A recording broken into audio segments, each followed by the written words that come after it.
Alors là, on voit 4 travaux différents sur l'exercice que je vous ai donné à faire. L'exercice suivant, c'était d'écrire pendant 25 minutes le mot « moi » et qu'on voit qu'il y a 25 minutes de travail.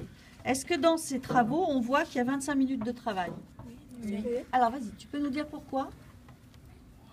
Tu peux en montrer un et dire là, on voit bien qu'il y a 25 minutes de travail. Tu nous expliques pourquoi. Là, on voit bien que... Pourquoi? Parce que le M, on dirait un dragon. D'accord. Alors, est-ce que ça nous explique pourquoi il y a 25 minutes de travail? Non, là-dedans. Alors, expliquez-moi, là, pourquoi il y a 25 minutes de travail? Oui? C'est plus détaillé. Alors, il y a plus de détails. Maintenant, celui-ci, est-ce qu'il a des détails? Pas trop. Pas trop, mais pourquoi on voit qu'il y a 25 minutes de travail? C'est dégradé. Il y a des dégradés. Alors, pas trop des dégradés, non, mais il y a Différentes nuances. différentes nuances de quoi? Noir. De noir, d'accord? Et à quoi on voit qu'il y a 25 minutes de travail dans celui-là? C'est bien, hein, tous ceux que j'ai interrogés, c'est bien. Ça fait une bonne évaluation. Bien, alors, à quoi on voit dans ce travail qu'il y a 25 minutes d'effort? Parce que la feuille n'est pas tout blanc. La feuille, il n'est pas tout blanc, il est comment le dessin dans la feuille? Mais il y a des... Oui, il y a des traits. C'était ce que tu as dit, toi. Hein. C'est bien. Et puis quoi d'autre tu voulais dire? Non, c'est bon. Ça Ici, mélange la couleur. Ça mélange les couleurs? Il y a des mélanges de couleurs, là? Parce qu'il y a le gris clair, c'est foncé, là c'est blanc. Est-ce que le crayon à papier, il a plusieurs couleurs au niveau de sa mine? Non. Il y a une seule couleur, donc avec une seule couleur, on fait des nuances de gris. Tu vois, le crayon, il est capable de faire du noir, et des gris de plus en plus clairs, ce sont des nuances. Des nuances de gris. D'accord? Et celui-là, pourquoi on voit qu'il y a 25 minutes de travail? Parce qu'on voit que ça ressemble à un souffle. On voit que ça ressemble à une souris. Ça veut dire que l'élève, qu'est-ce qu'elle a fait, l'élève, pour faire sa souris? Le M. Elle a pu détourner un truc mais qui paraissait normal, mais pour faire vibrer les fonds de ses pensées. C'est que moi je vois. J'ai pas compris ce que tu as dit. Moi je vois. Alors, tu peux essayer de nous expliquer? Qu'est-ce qu'il voulait dire? Non, toi, essaye de le dire autrement plutôt. J'arrive pas à dire autrement. Est-ce que l'élève a disposé au hasard ces éléments? Non.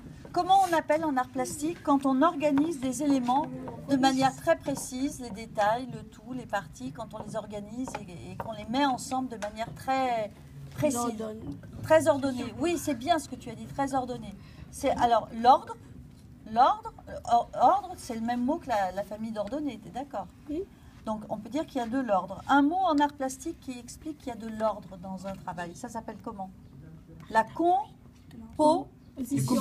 composition, vous aviez vu ce mot. Donc ça, effectivement, il y a une composition qui était très forte. Les détails et les parties et le tout sont bien composés pour faire une image qui est bien équilibrée.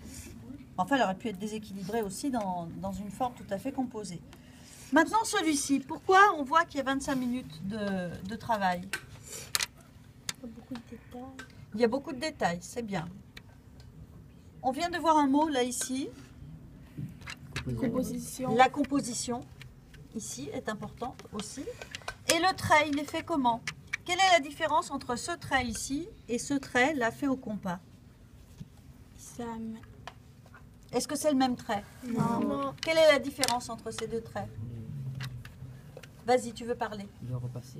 Oui, c'est bien ce que tu dis. Il est repassé, il a repassé plusieurs fois pour faire son contour. Comment on appelle le trait qui fait le tour d'une forme? Je viens de le dire. Contour. Qui l'a dit? C'est bien.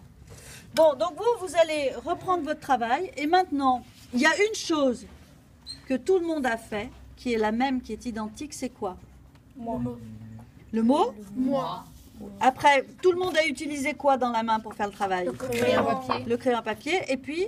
Et son image là, la feuille. Et bien sûr, son imagination. Donc maintenant, vous vous débrouillez sans crayon à papier, sans crayon. Avec d'autres techniques, vous écrivez pendant 25 minutes le mot « moi ». Sans crayon? Ouais.